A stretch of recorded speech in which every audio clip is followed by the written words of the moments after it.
Topic 3, the getting to know you Oh topic. boy. Let's talk about television. Okay. It's such a broad topic, isn't It it? is, which is fun. Yeah.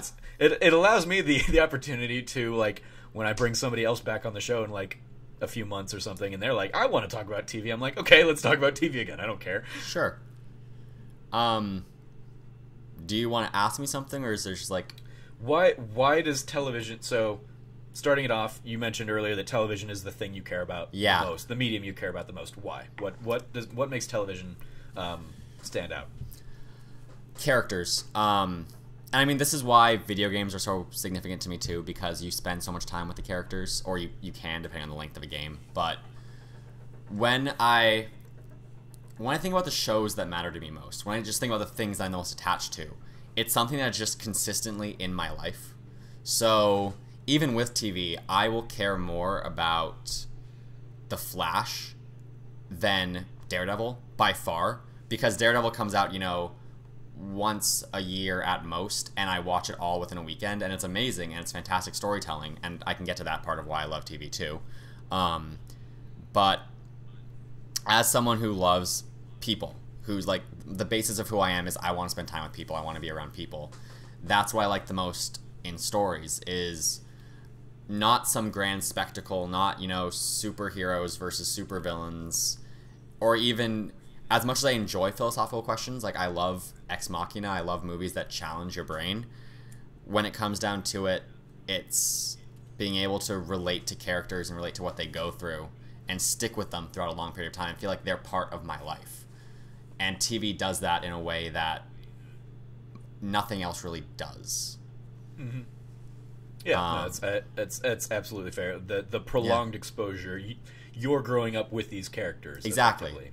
Yeah. As opposed to the Netflix model, or a movie, obviously, or even a game where you might get 12 hours with these characters in the Netflix model or in the game, but how does that compare to 5 seasons?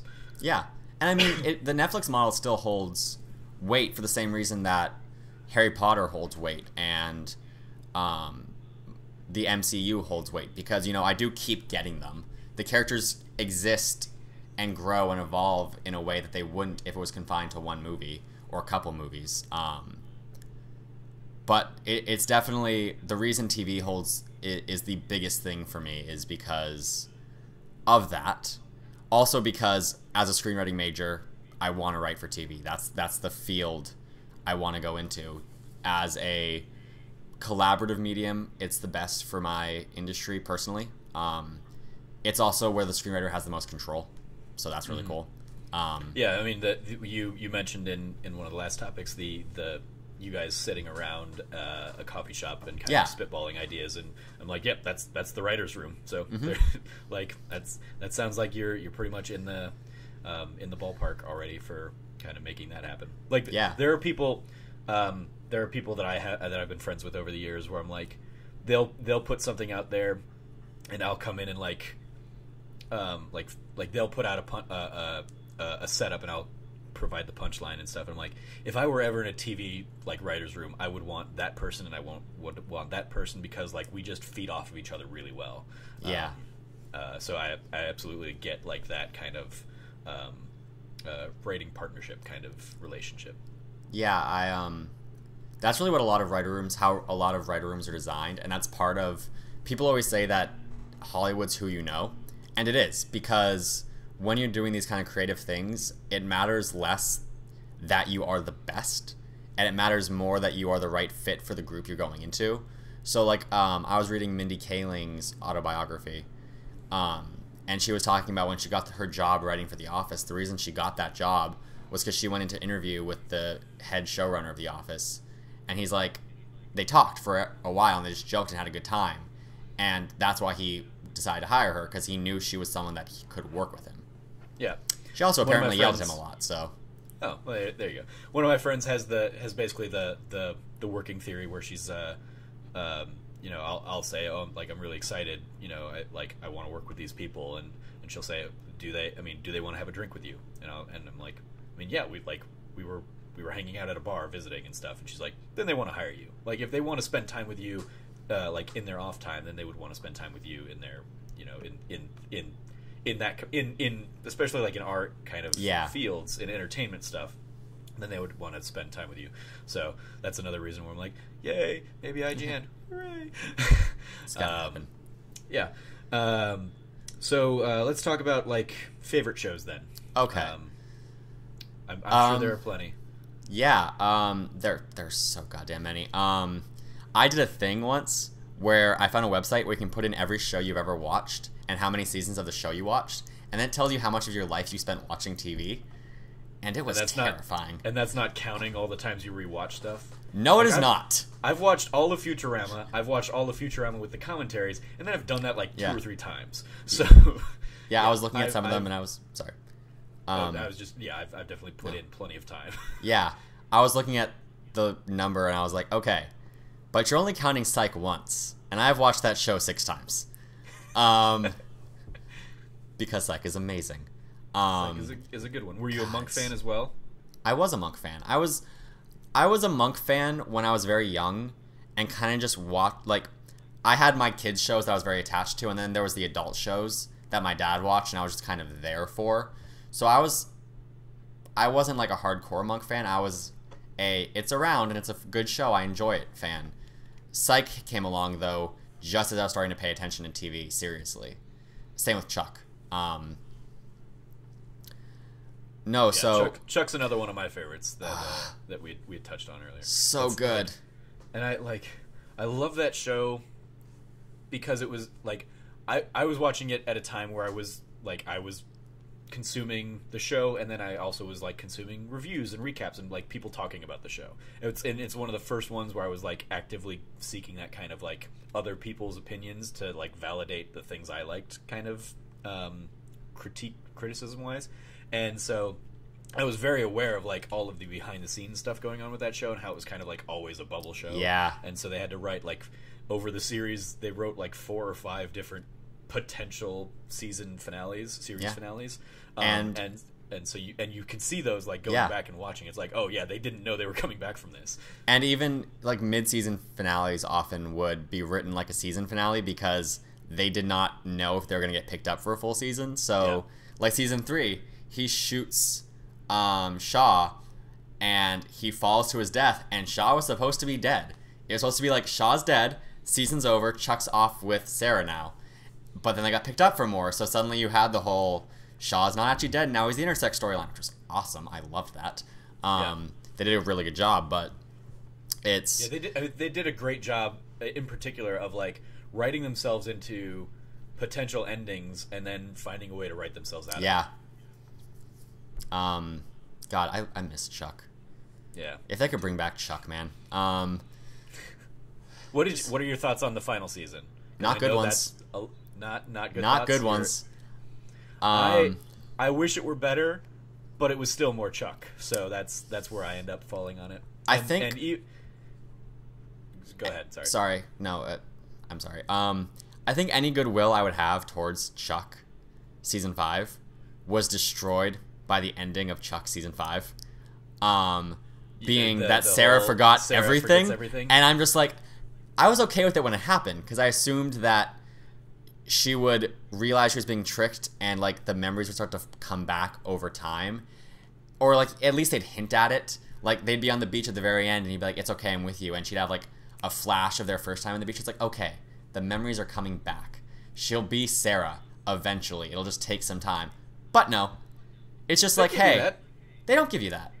They give you that. I mean, they give you that with like the intersect, or that because it calls back to the pilot, and she knows like this is how you save the bomb. Like, so the memories are there, and I feel like there is a moment in there where it may not be like a direct flashback, but I saw it in Sarah's eyes that like she's like that's how I anticipate or what happens after that is that they do like it does come back to her, and there are specific things brought in. Yeah, I absolutely I totally understand that frustration, and I wish they had gone a different route than like relying on amnesia and that's how because that's why like they try and save it at the end there, where it is like, okay, yeah, she doesn't remember anything, but like Chuck is going to stick with her in the hopes that she does, and you get in the bomb thing, and you get a couple other like mentions, like she says things that by the admission of the show she doesn't remember, she doesn't know, right. but they're still there, they're still buried in there. So yeah, I'll need to rewatch that episode. Yeah. I mean, I hope I'm not making this up, but I'm pretty sure that's there. Also, spoilers it's been a for while. Chuck, sorry. Yeah. I had that thought. I'm like, so this is how it ends, guys. Yeah. I mean, the journey is certainly like it really is. That is a show about the journey of those characters. Like even if you have to sit through like Subway ads in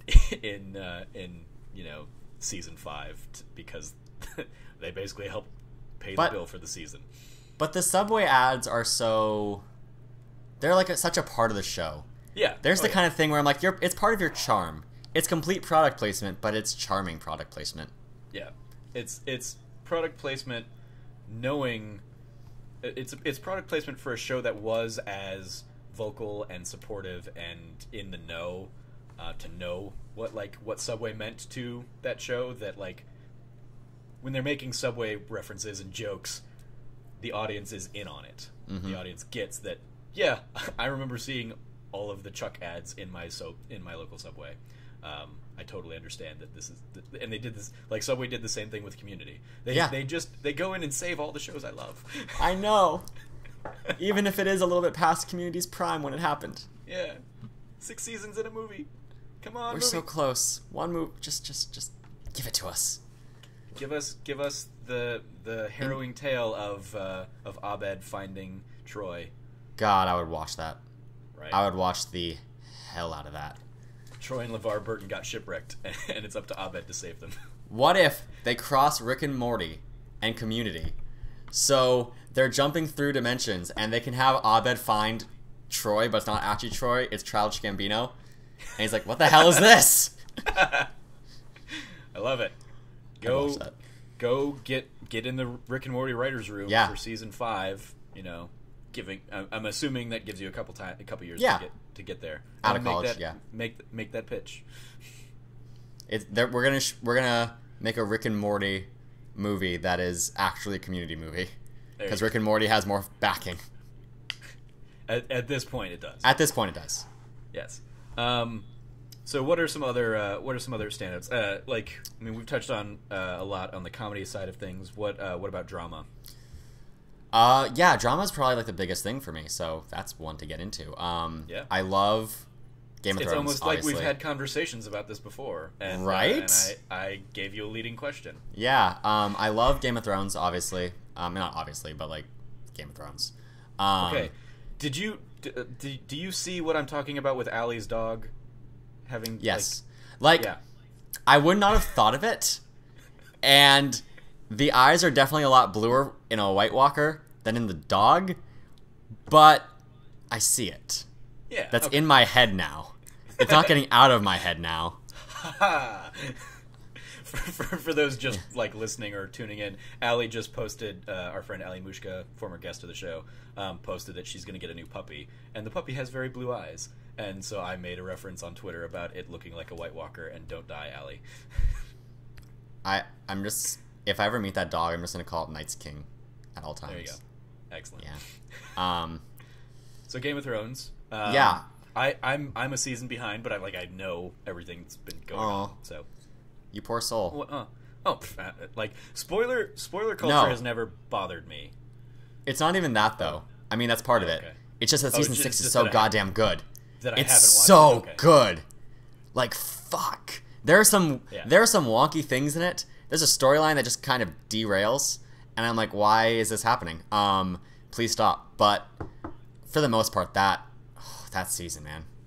They brought it back. That's everything I heard. It's just I don't have an HBO Go account, so I'm waiting for it to come out on DVD and Blu-ray and stuff. So I get an HBO Go account soon for free with student housing.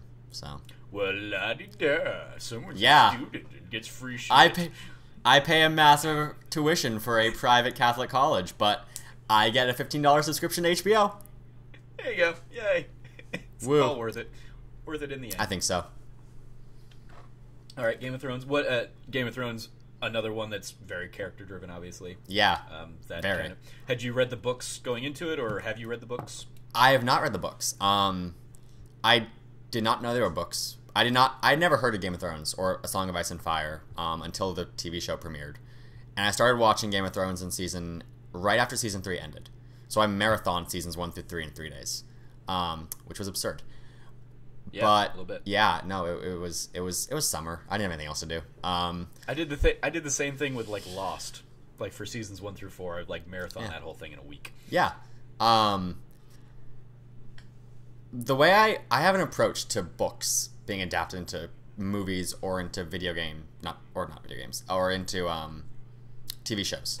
I believe that it's better to start with the show or movie and then read the book, because inevitably something's going to be stripped away from book to screen. And if you start with the screen version that's already been stripped down, you're going to go into the book and be like, I'm discovering a whole new world. This is awesome. It's like an evolution. But if you go the opposite way and you go from the book to the movie, you're probably going to feel like things you want to be there are being taken away from you, and it will not be as fun. Right. So that's part of the reason I haven't done it. The other part of the reason is just that I keep trying to read Game of Thrones, and I'm just like, I've seen this scene so many times in the show, and it's so detailed in the book, which is great, but also slow, and I just want to get to the action, but I don't really want to get to the action because I know it's coming. So I'm just like, I'm gonna let Game of Thrones finish, and I'm going to take a nice healthy breather from that storyline, because I've rewatched the show so many times, and then I'll read the books. Just not right now. Yeah, makes sense. I watched the first season after it was out, because I'd heard good things about it, so I got it on Blu-ray or whatever, watched it, then read the first book, and like got all the other books, started to read the second book, but like put it aside.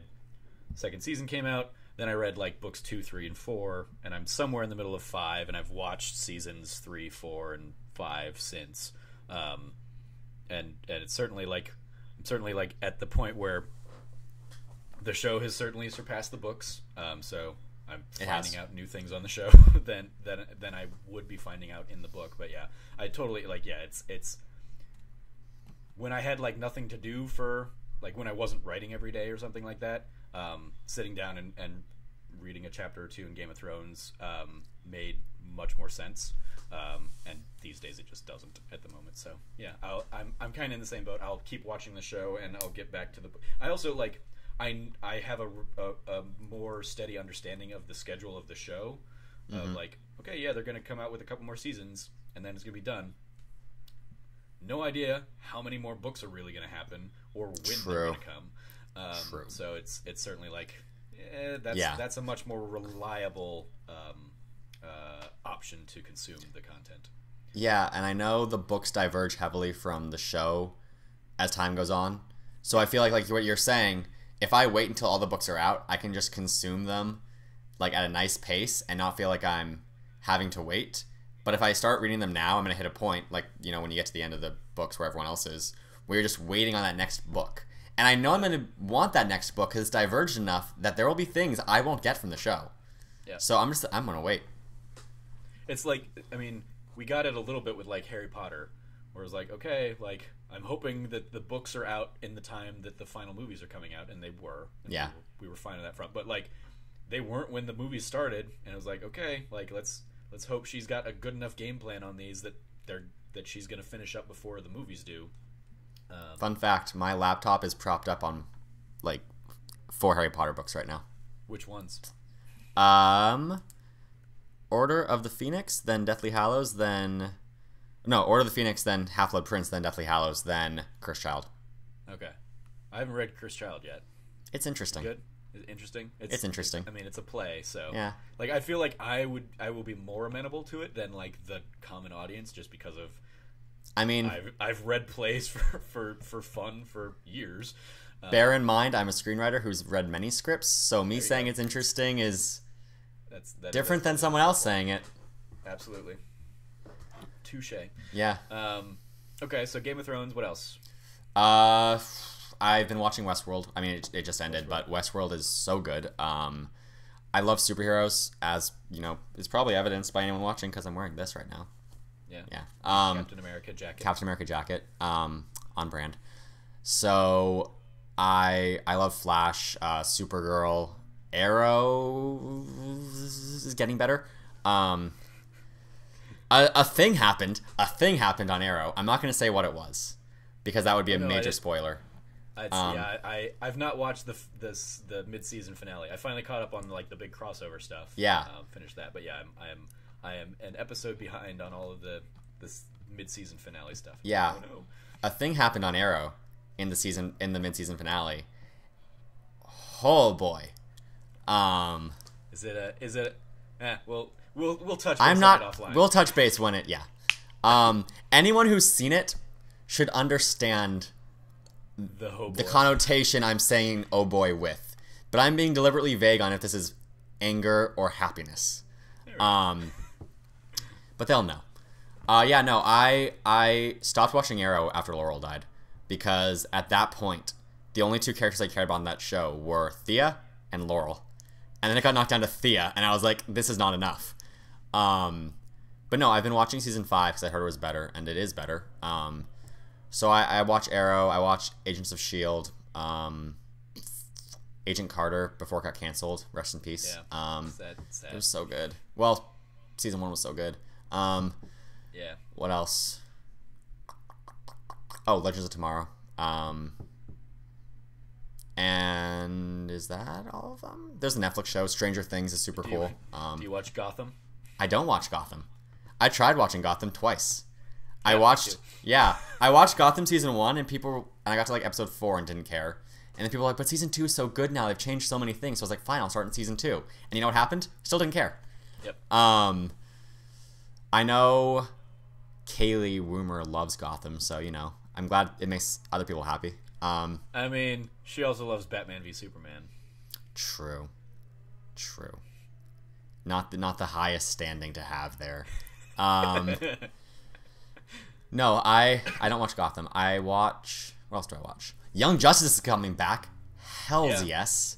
I've never like watched it, but it's really good. It's my feed blew up when it was announced coming back for season 3. So I was like, I will have to check that one out. I never appreciated how good Young Justice was until it was over, and then I went back and I was like, oh, this is actually amazing.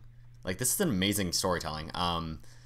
Yeah, I watched that. I watched the Avatar TV shows when they were out, Airbender and Korra. I watch basically everything on CW, or I have watched at some point everything on CW. I might be behind right now because there's a lot of CW shows. Yeah. But CW is amazing. Like, people don't give them enough credit. They're the best broadcast channel there is, by far. I mean, there's cable channels that are amazing, but in terms of broadcast, I think CW's worlds above anyone else. iZombie's amazing. The 100. The 100's amazing. I don't know if you've heard of it. I've heard great things about it. I know Eric Goldman, I think, at IGN, like, sings it. Yeah, he does. And stuff, and it's just like I just don't have time to get into more shows. I understand, but good God, is it amazing? It takes of like 5 episodes to find its footing, so I go back and watch the first episode sometimes and cringe. But I mean, I feel like if I go back and watch The Office or Parks and Rec, you get the same thing. Oh, you definitely will with Parks and Rec. With both of those, they're like their first little 6-season intro or 6-episode intro seasons, where it's like, we've got some ideas, but they really refine the characters and really hit their stride in season 2 when they figured out what didn't work from that first half dozen. I feel like with the 100, when they first wrote because the guy who created the 100 had never written a TV show before. He was a movie writer that sold many scripts, but not many were actually made. So I think when he got the job at the CW, he had this impression of what the CW was, which was like that old kind of stereotype we have for the CW of like, it's a teeny bopper channel. Mm-hmm. I mean, that's still largely what they sell themselves.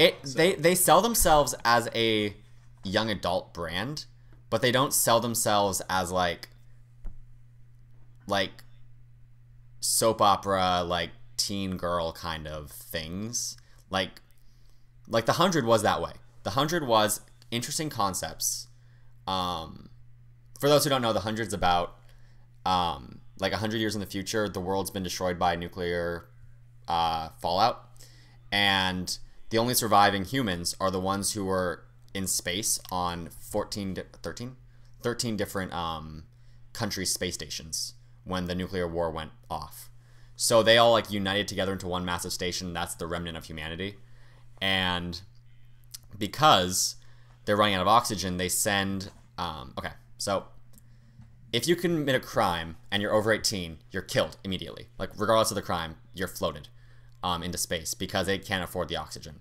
But if you commit a crime under 18, you're put in jail and will be sentenced on your 18th birthday to going back to, like, life or being released to the airlock, floated. And they're running out of oxygen, so they decide that instead of killing off the convicted criminals, the teenagers, they're going to send them to Earth. And if they can survive down there, they know that they can send everyone else. They know it's survivable. That's their answer. And if they can't survive down there, they would have had to kill them anyway. At least this is a chance. So they send the kids down. They have to survive on their own. And minor spoiler for episode 1, but, like, they revealed it in the trailer before the show actually premiered. They're not alone on the Earth. There's an entire culture that survived called the Grounders. So it's really intense and dark, but in the beginning, it's also very, like, drama, romance, teenagers being stupid kind of thing, love triangles. Okay. And as the show progressed, like, season 1 had it throughout most of it, but it got a lot better on episode 4 or 5, and it got pretty dark. And then season 2 was just like, okay, so just imagine the darkest things you could think of. We're going to do that. Moral ambiguity. Is anyone actually a good guy? What are we willing to do to survive? God, it gets dark. Like, oh, man. You would not... If you watch the first episode, you would not believe how far they're willing to go by the end of that show. Yeah. So I love that. I love iZombie. And I love Veronica Mars, the guy who created both of those shows. Rob Thomas is... I'm 95% sure that's the right name. It's been a week. I've had a lot of finals. I'm sorry if I'm wrong. But the guy who created the show, he is my screenwriting idol because not that he creates my favorite shows, but he's such a good showrunner. The skill he has at holding together different plot threads and keeping things interesting and not telling unnecessary storylines is amazing. It's such a tight show. It's such a well done show. And then the show that I was saving for, like, my last piece of this conversation is this, which I've mentioned briefly. Doctor Who. Solid. Yeah, no, the thing with Doctor Who is it's not that I love all of Doctor Who, and it has a lot of problems that I'm very aware of, and you have to suspend disbelief massively to enjoy it. It also made me who I am. So, like, I owe myself to that show, essentially. I started watching Doctor Who in 11th grade. 12th grade? It was pretty late. Like, I had friends who'd been talking about it forever, and I just never got around to watching it. But I started watching that show, and I was this awkward, overweight kid in high school who like moved to San Diego a year and a half before that. So I did not have friends I'd known for a long time. And I spent most of my time trying to get people to like me. I was like, I want these people to like me, so I'm going to, act how they act and try and hide things that I think they wouldn't find interesting about me. And I started watching Doctor Who, and it just has this inherent ideology to it of, like, no, you be a good person, do what's right, but be yourself while you're doing that, And if people don't like you for that, then those aren't people you want to spend time with, because you're just going to be lonely in that situation. You're just making them happy. And there's so much great ideology from that show. One of my favorite quotes of all time is, we're all stories in the end, so make it a good one. Nice. Which as a screenwriter I'm kind of like attached to just naturally, but I just think that's a really, like, some people I suppose could take that in a negative way, but I kind of look at it as this beautiful idea. Like, at the end of the day, we're just going to be a story in people's heads or on a piece of paper or told by our ancestors. So don't get so caught up in every little detail that can hurt.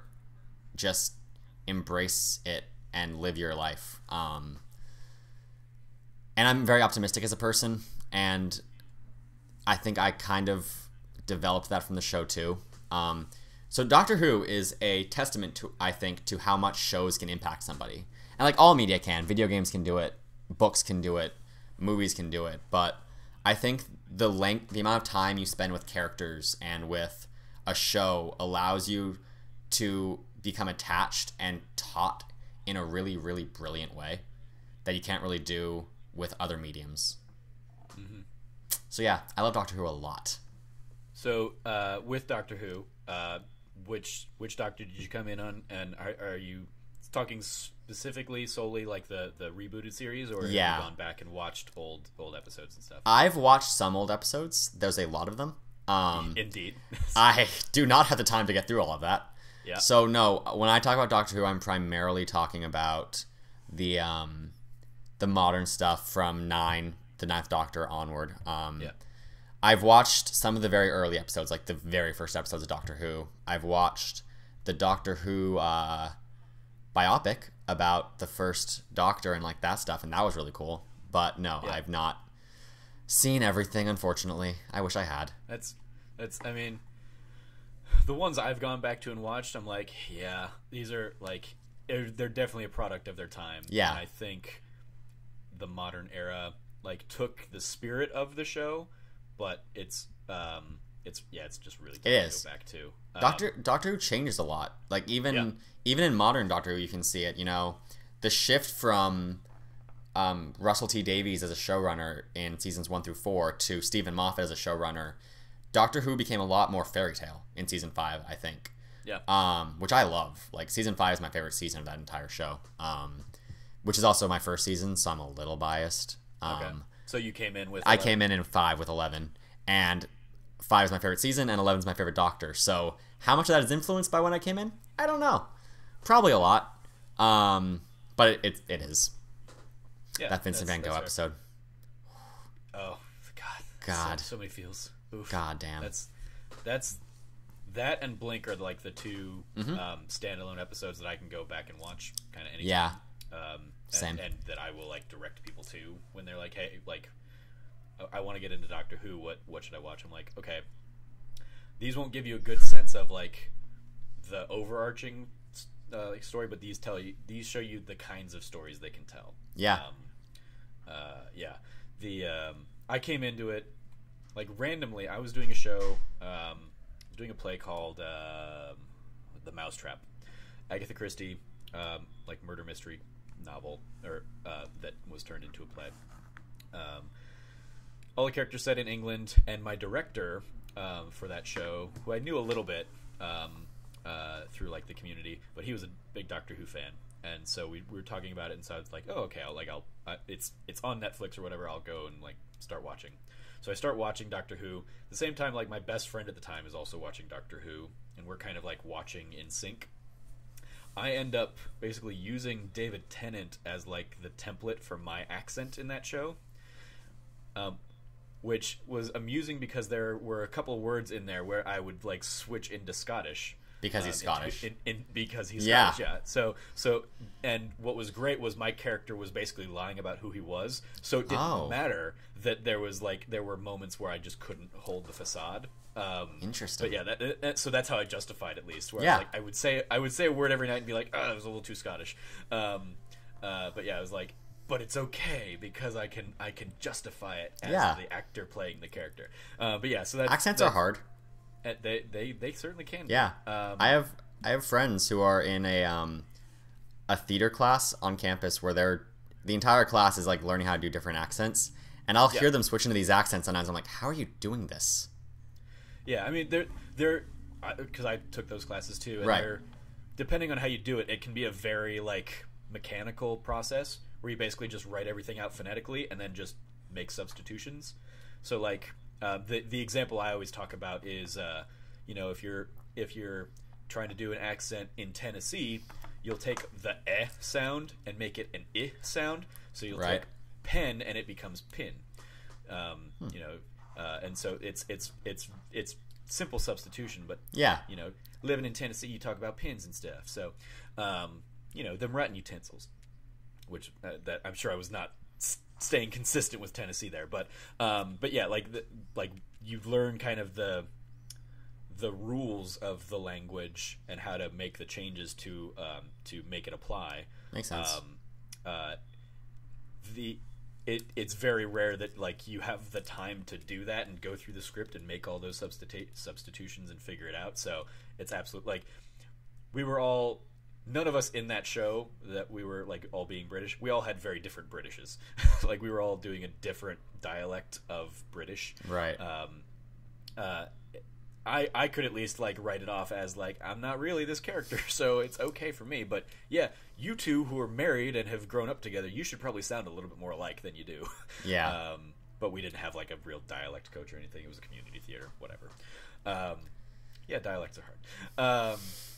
But Doctor Who is just it was certainly it hit me at like the time I needed that kind of like inspirational storytelling and stuff. And it was a great thing to bond with my friend over. What do you so the 11th Doctor's your favorite? I probably in the end I agree with that because I think he has like the menace of like 9 or the darkness of 9. He does. And the lightheartedness of 10. Yeah. And he could like Matt Smith does a great job of like being able to switch on a dime from one to the other.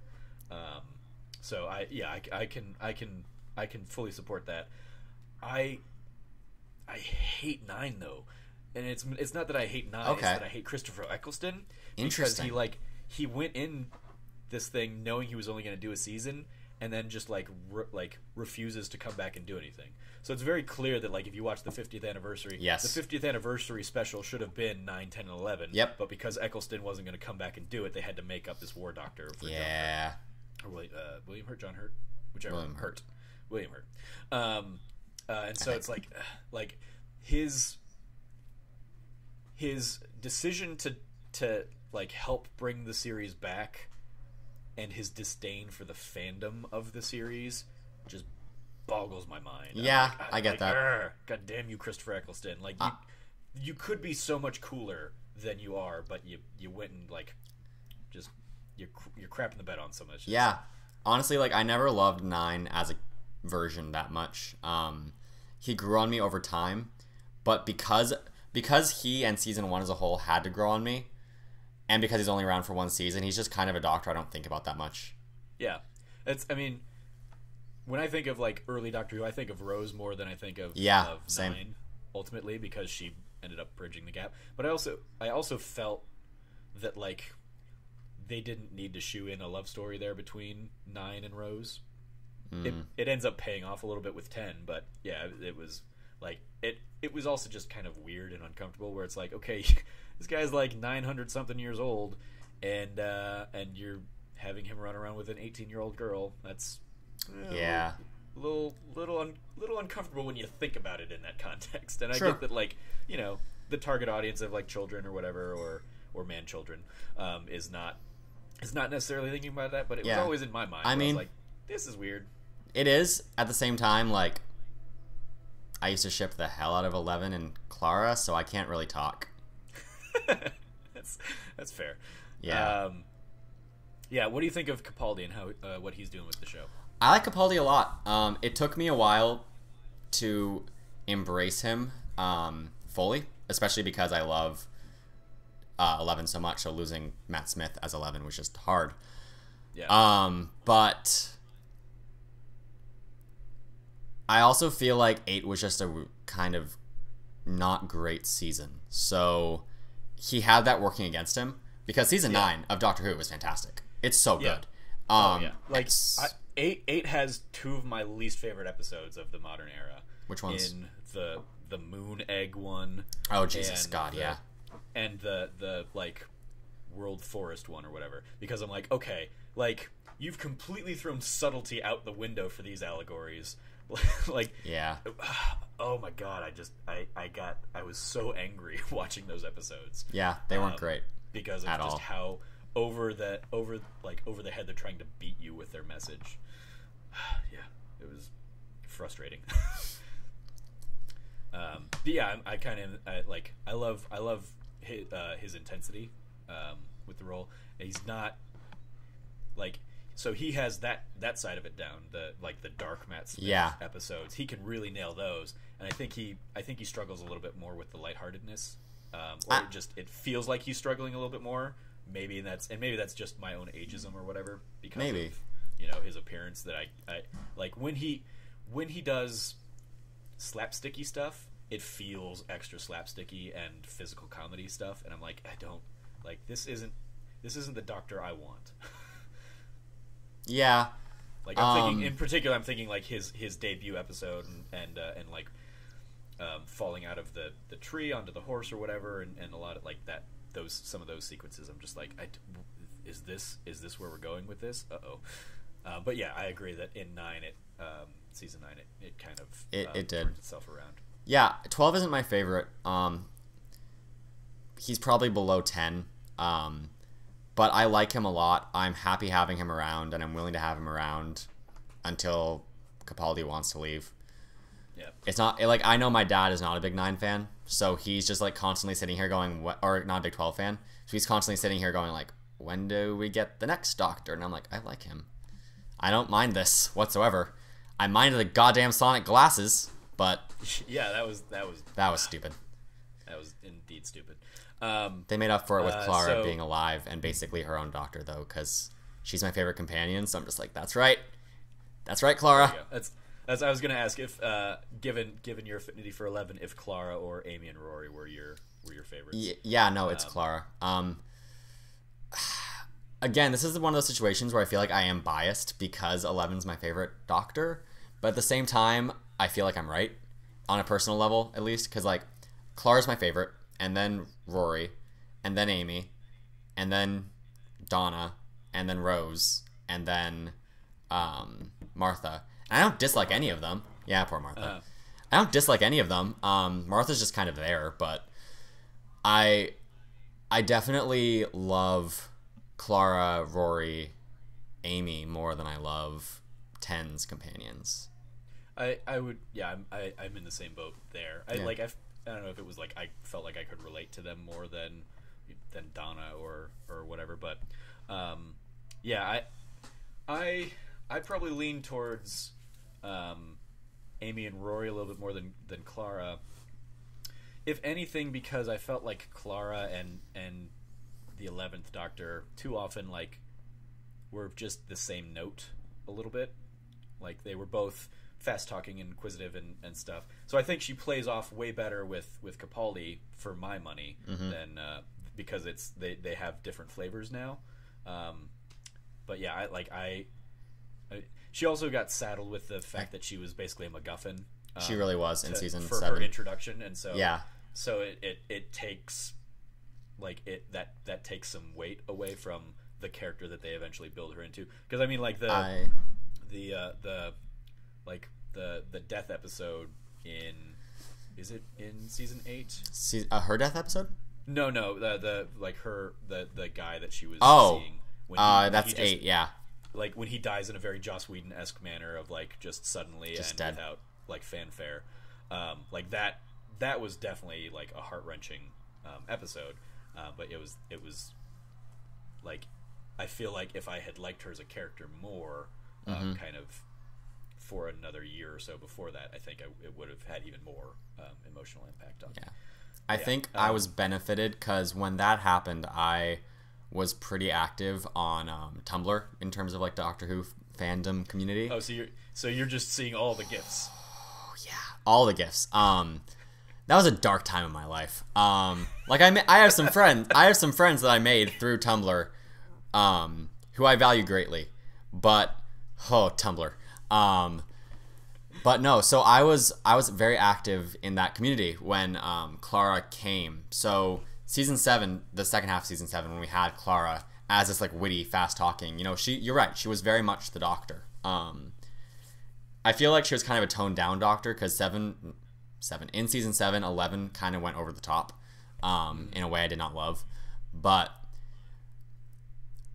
I think the details of her flaws, the subtleties of what makes me like Clara a lot, while built out and explored in 8 and 9, were there in 7. They were just kind of very subtle and masked, and I might not have picked up on them if I wasn't on Tumblr, but I was, and people loved Clara, and we were all talking about her and analyzing every little detail. So I was presented with the nuance of the character because I chose to investigate that much, which isn't how a story should work. You should not need to investigate to understand a character beyond being like kind of a Mary Sue. But when season 8 happened and they explored Clara more, and her flaws and her nuance and her being too stubborn and too into all this kind of stuff, and I had friends who were like, oh, so she's actually complicated now. I'm like, I always saw that. It wasn't explored well, I get that, but it was always there. So I was attached to Clara very fast. Yeah, that makes sense. Cool. Are you excited for the Christmas special coming up in a couple weeks? God, yes. It's been so long since we've gotten New Who. British television has messed with my like patience so much, because now I'm just like, right? Oh, is a show coming? Is it happening? Oh my god. Yeah. I'll be curious to see the new companion as well. Me too. I'm iffy. Yeah, I'm a little like just from what I've seen so far, I'm like, I mean, yeah. And it's like I'm not thinking at it like I have to step back, because like going off of I'm going off almost entirely of visual, and it's not that it's a young black woman. Oh yeah, it's like the face she's making in the image. Yes, of just a very over the top like grin, where I'm like, oh my god, yeah. Like she just looks like she's got crazy on the face, and I don't know if I want that. And it's so I'm definitely not trying to be like racist or sexist in that like reservation. Yeah, just I had that thought. How they're unveiling her to the world, I'm like, oh, she looks like she's got some things. I also could be awesome. It's like there's a high risk reward kind of going on there for me. It's not. I have no idea what I'm getting into. Yeah, I had that thought I like knowing a little bit. Yeah, I had that thought when she was first revealed, because, like, okay, Clara is like a short, kind of very pretty girl next door brunette, which is very much my type. And Amy's a redhead, which is also very much my type. So like I've had a gamut of very attractive companions. So when I saw the character and I was like, I'm not sure I like you, I needed to step back and make sure I wasn't just being like, well, am I just expecting the woman to be attractive? Is that my baseline? I mean, I'm sure that probably has a bit of a reaction, especially because I love Clara so much. So everyone I compare now to, or every companion that is introduced, I'm going to be like, but I lost Clara for you. But I think you're right. I think like not even just her facial expressions, but her outfit, her facial expressions, her name, all kind of seem like it has the potential to be a bit try-hard. And I don't know if it will be. It very well could not be, but it does instill a bit more hesitancy than I'm used to. Yeah. Is this also, because I imagine you might even be more up to date on it than I am. Is Stephen Moffat still running this season? One more season, okay. I think. This is his last one. Yeah. Okay. I didn't remember if it was if like the Christmas special was going to be his swan song and then a new showrunner was taking over, or if this was, or if he still had one. I'm almost positive it's one more season. Okay. I remember that stuff being announced a while ago though, and my life has been very chaotic since then. Yeah, and given the timing of things, it's like okay, yeah, I mean, it could be that, or it could be like maybe that was Sherlock or something that I'm thinking of. Cool. Yeah. Doctor Who, great. I mean, great. Like, yeah, great one to end it on, especially just the history and lineage of that show. And yeah, I like that we can that we both kind of have a shared affinity for it to kind of enjoy that conversation. Great.